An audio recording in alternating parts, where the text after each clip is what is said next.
¿Cómo se instrumenta el consentimiento informado? Hemos visto que la Ley de Derechos del Paciente articula con el artículo 59 del Código Civil. En el artículo 59 del Código Civil tenemos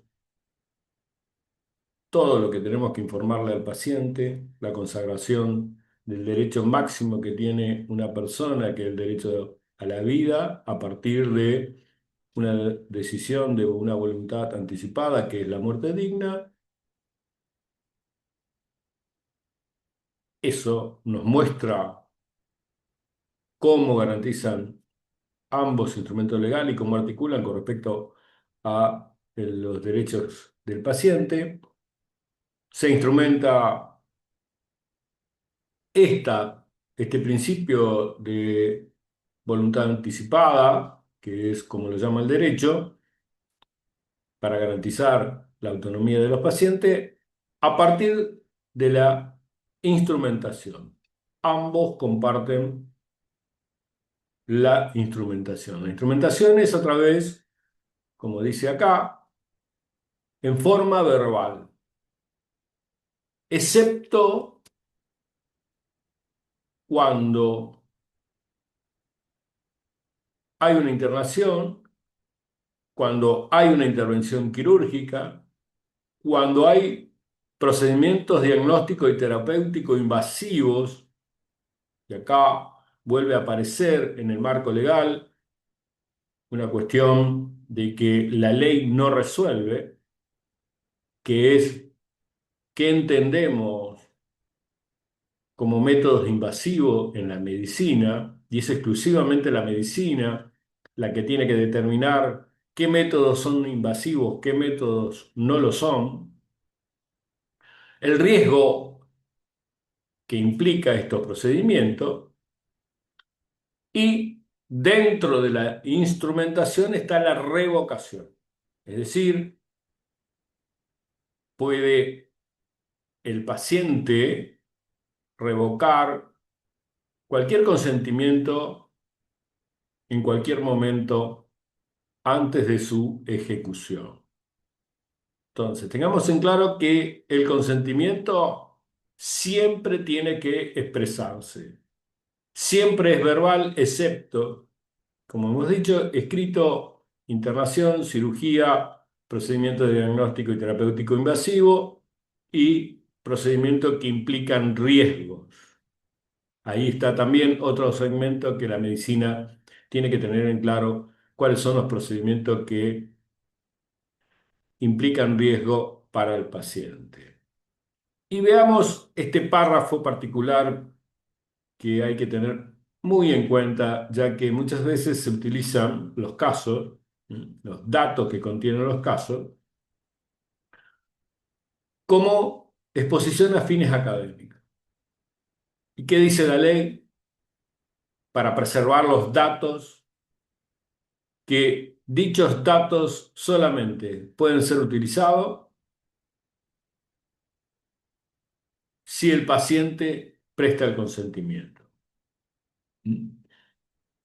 a los fines académicos, previo a dicha exposición. Es decir, si vamos a utilizar un caso desde el punto de vista académico, y eso significa la exposición pública de los datos, tiene que prestar el consentimiento el paciente o, como dice acá, su representante legal.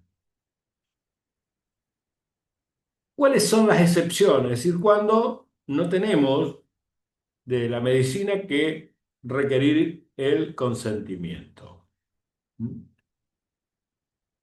Y acá aparecen dos cuestiones. Una, cuando mediana de grave peligro para la salud pública. ¿Y esto cuándo sucedió? Cuando lo vivimos en la medicina con la pandemia de COVID. Con la pandemia de COVID, eh, que era un grave peligro para la salud pública, significa que está expuesto el resto de los ciudadanos. Hubo una excepción legal del consentimiento informado. Y por lo general acá están todas aquellas enfermedades infectocontagiosas que pongan en riesgo la salud o la vida de otras personas. Por eso di el ejemplo de el COVID.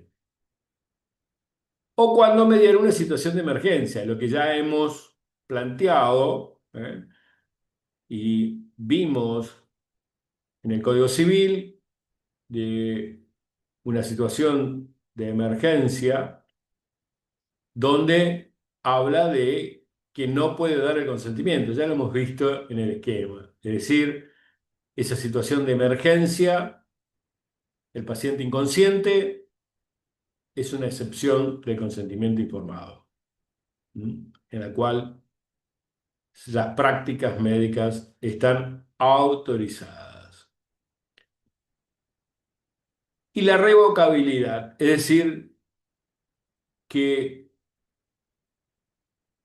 tiene que el paciente tiene el derecho a revocar toda decisión que haya tomado en ese sentido en cualquier momento, pero eso tiene que quedar asentado en la historia clínica. Y este es el capítulo de lo que en la medicina conocemos como el alta voluntaria.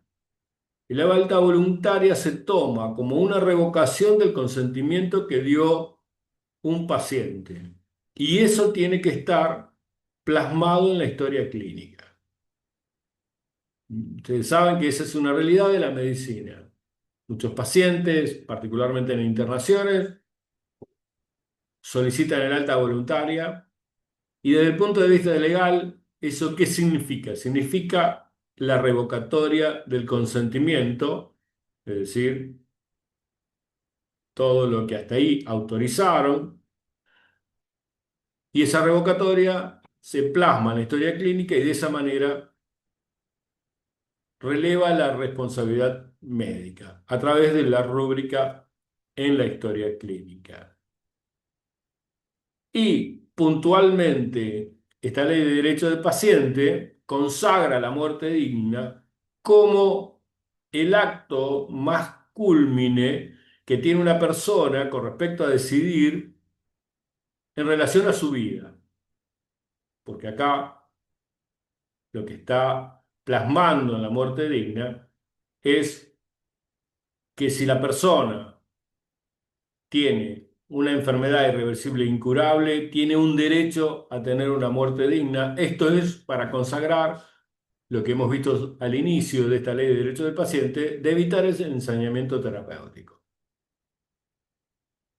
Pero siguen sus derechos garantizados por esta ley porque tiene derecho a recibir cuidados paliativos.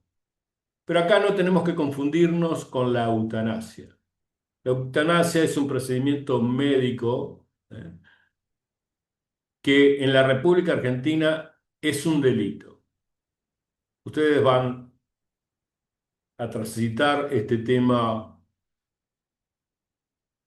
a partir de una probable sanción de una ley de eutanasia, pero todavía eso no está vigente en la República Argentina. Por lo tanto, la eutanasia hoy está prohibida en la República Argentina. ¿Cuál es la diferencia entre la muerte digna o llamada técnicamente ortotanasia con respecto a la eutanasia? Es que en la muerte digna el tratamiento que hay que darle como derecho del paciente es paliativo. En la eutanasia es el médico el que va a producir la muerte y eso hoy es un delito en la República Argentina y está prohibido y penado por la ley.